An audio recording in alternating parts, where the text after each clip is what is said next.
We're talking to Gwen Stefani. I've never heard a cell phone this good, especially from Germany. And they got it kind of working now, don't they? Those Germans, they know how to make cell phones. So what that song I just played, now who is that about? Is that a Gavin thing or not? Well, you know what? That would be for me to know and for you to wonder. Come on.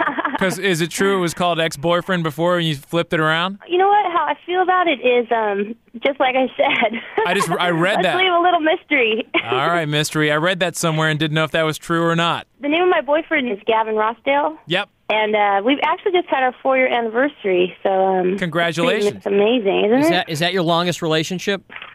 No, I've only had 2 relationships so far in my life, and I've had one that was 7 years and one that was 4 years. And in your business, 4 years is really like about 10 years because, you know what I'm saying? Because it's so hard to keep it together with your schedules and stuff. You know, if you're in a relationship, it gives good writing material. So I got to write Return of Saturn. Any differences between Return of Saturn and Tragic Kingdom, Gwen? Well, I think that, the experience of being on tour for 2.5 years and playing together and being together that long, we just have a lot more experience. And the songwriting, there was just a lot more kind of awareness when we were writing the songs and things that we did to try to make better songs and be better songwriters. So I think we all felt like pretty fulfilled after the Tragic Kingdom, like we'd done it all. You know, we were this garage band that became this like pop band around the world, and we have a song, Don't Speak, that probably will be around when we're dead. So it was like the only reason really to make this record was if we were going to try to improve as songwriters. And so we kind of feel pretty good about it. We feel like we did a record that we can be really proud of and go out and tour for a while. So the show that you did for MTV for the Millennium Night concert, it was the first time I had seen you with your braces. When did you get those? And was that like something that you should have gotten as a kid? You don't see a lot of adults with braces anymore. Yeah, I wanted braces my whole life, and the success of Tragic Kingdom afforded me to get them. Mm-hmm. The first thing she got, braces. It's the first thing I got. I ran out and got braces. Yeah, I just, it's one of those little vain things that you just want to fix, and I really didn't think that I would still have them when things started happening because our record got pushed back, Right. And so, anyways, I ended up keeping them on for the Fashion Awards because I thought it would be funny that, that was kind of like, what do you call it, anti-fashion. Was it tough to sing with those braces in your mouth? You know what? It was really hard because I was doing that REM song, and that song has a lot of lyrics. Uh-huh. And they had just put my rubber bands on the top, and I couldn't. I swear to God, I couldn't. I was in rehearsal going, what am I going to do? I can't sing. And my lips were sticking to my braces, and I went in the bathroom with them. I cut all the braces part off, like the rubber bands.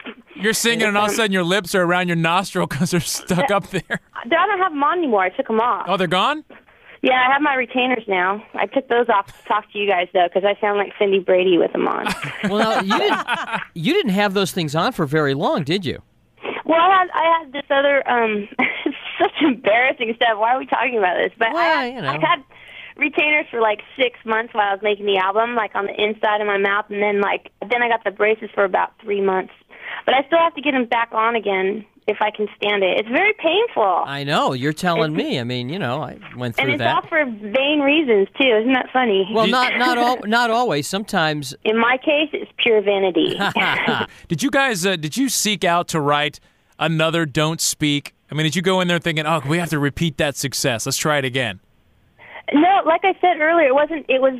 We kind of felt like we had had that experience. It's not like we we got to feel what it's like to be famous. We got to feel what it's like to have success. And at this record was just all about kind of selfishly going in there and trying to become better at what we do, which is write songs. And I mean, we're not stupid. We're not going to win the lottery twice. You know what I mean? And we don't expect anything out of this record. What we expected out of it was to get together as a group of friends that have been together for 13 years and try to write some good songs. And that was like the main goal, and now that's completed. So now it's just all about getting out there and being able to play them. Like, as humans, I think we get greedy, and we definitely have another goal now, and that is to be able to have people hear the songs. I mean, I swear to God, there's no feeling like that, to have your songs being sung back out at you. When you're on stage, that's like a great feeling, and I want to have that feeling again. But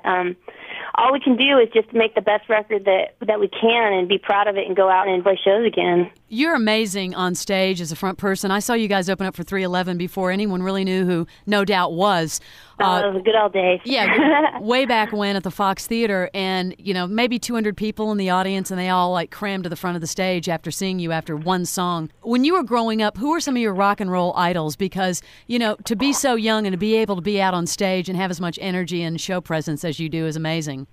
Oh, thank you. I'm not that young anymore, though. It was funny. It's like, we were all talking about how time has just gone by so fast, and we never imagined that it would take us 2 years to write an album. And now, like Adrian just got married, and it's just everything's changing. But I don't know. I think I kind of forgot what the question was. I'm sorry. When you were growing up, did you have any rock and roll idols? Oh, yeah, definitely. I think the one thing we always got labeled as being like a ska band, forever, and really, that was just something that, as a kid, I was really into, like maybe 12, 13, 14. And then by the time I got in my band, we definitely were a ska band at first, but we kind of evolved. But I think all those kind of bands, like The Selecter and Madness, and one of my favorite inspirations was Angelo from Fishbone, who's just like an incredible performer on stage. And what I really like about those bands is they have all this energy, and you just walk away from the show exhausted, just feeling like you were commanded to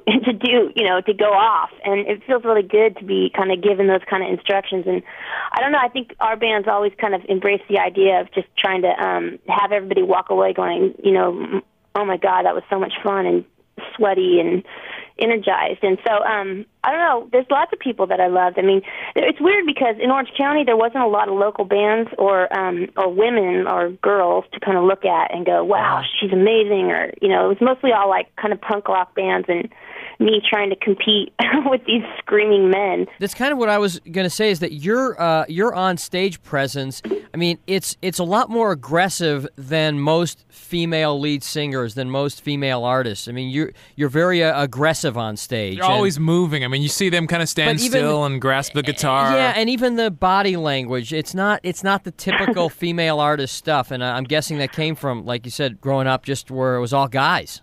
Yeah, I think there was a bit of a competition, and one thing that we always try to do is I always try to do is just get up there and not let it be about whether I'm a guy or a girl, but just command, you know what I mean, and make sure that there is a pit and that there are people that are going to be out there getting all sweaty, and it didn't matter who was on stage. It was just that they were going to react to the music and the energy. And I remember from early on it was hard because we never really fit in, and it's so funny how music's changed so much, and it came full circle. We don't fit in again.